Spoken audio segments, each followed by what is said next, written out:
going to talk a bit more about US now with the Assistant Defence Minister Matt Thistlethwaite live in the studio. Before we do, you've got this poppy project. Can you explain for our viewers why you've got the big poppy on? Yeah, I'm wearing the poppy proudly, Kieran. This morning I was at the Australian War Memorial with the Australian War Widows Incorporated, and they've got the poppy project, which I launched today. And their aim is to crochet a poppy for every single veteran's family throughout Australia. It's a wonderful project. They're a great bunch of ladies, and I really support what they're doing. So if you want to get involved, look to the Australian War Widows Incorporated, their website, and find out the details about how you can crochet a poppy for one of our veterans. Well, whoever did that's done a very good job. Now let's turn to the news today. Brendan O'Connor, Linda Burney have called it a day that opens up a couple of cabinet portfolios, but a lot of tributes flowing in for two very popular figures within the Labor Party. I think it's fair to say both much loved within the Labor caucus, Linda Burney and Brendan O'Connor.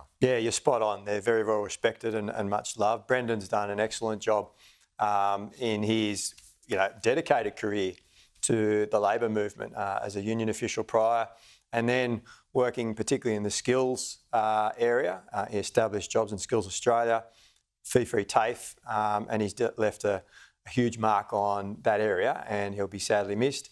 And then, of course, Linda Burney. I've got the Perouse Aboriginal Community in my electorate, and I can tell you that the respect and the reverence that community has for Auntie Linda is enormous. And she's been such a pace setter and broken ground in terms of her involvement, not only in federal parliament, first Indigenous female cabinet minister, first Indigenous female House of Reps minister, but also in the New South Wales Parliament and in her career in education prior to that. She's a remarkable lady, so well respected, that's done so much for Indigenous education throughout this country. It sounds like, and I know you're not going to, it's not a good career move to start speculating about what the Prime Minister will decide in terms of the reshuffle, so I won't expect you to confirm any of that, but from what I'm hearing, I'll tell you what I've heard is that Malarndirri McCarthy is red hot favourite to take that job of Indigenous Affairs, and then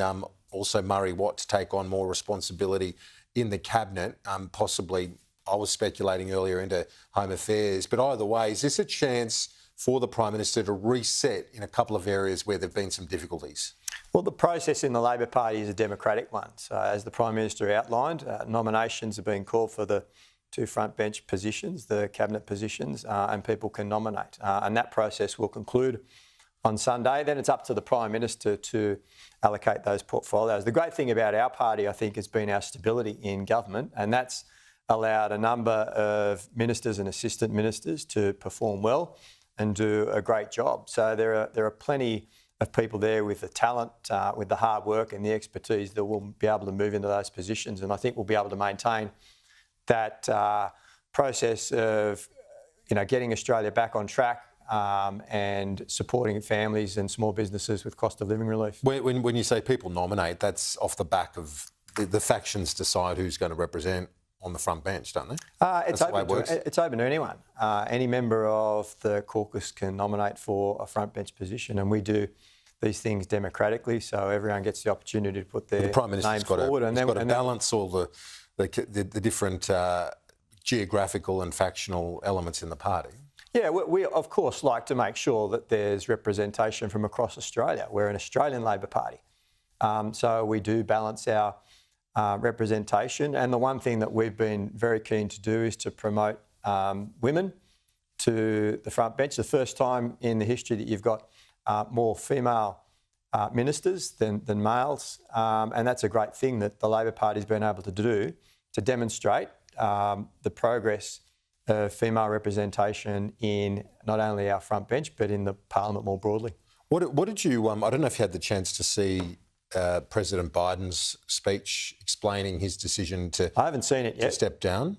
But how do you reflect on the events of the last few days and what looks like a boost of enthusiasm for the Democratic Party? Whether that's sustained remains to be seen. Yeah, obviously this is a decision for the American people, and we'll work with whoever is selected as their president later this year. I was in the United States a couple of weeks ago for some talks with NATO and a leadership dialogue. And I think that it was the talk of the town, certainly. President Biden's been a great president and certainly done a lot post-COVID to pull their economy out of the doldrums and to get things moving again. And he's been a great supporter of AUKUS. Is it hard for Labor, for someone on the front bench to not come out and say, OK, well, Kamala Harris would be preferable, given where you are in terms of your politics? Well, particularly that I work in the defence portfolio, I think it's important that we're able to work with whoever is selected as the President of the United States. And the foundation of our security and our defence since World War II has been the ANZUS alliance. And so regardless if it's Trump or Harris, you believe that alliance is on a firm foundation? I certainly do. And in the meetings that I had in Congress a couple of weeks ago with both Republican representatives and Democrats, they're 100% committed to the alliance. They want to see the relationship with Australia in defence terms grow, and they're 100% committed to AUKUS. And that was quite heartening to hear that support for AUKUS continuing. And in terms of the drama in the United States, how competitive or otherwise that election is, you watch it as an interested observer. But I guess that this has been the mantra from the government, from both sides of politics largely, but from the government particularly, is wanting to not give any sense of a preference either way. It's certainly a fascinating political process, and I think that it garners a lot of attention. And election watchers like yourself and myself are keen to see what happens. But we'll work with whoever is selected by the American people.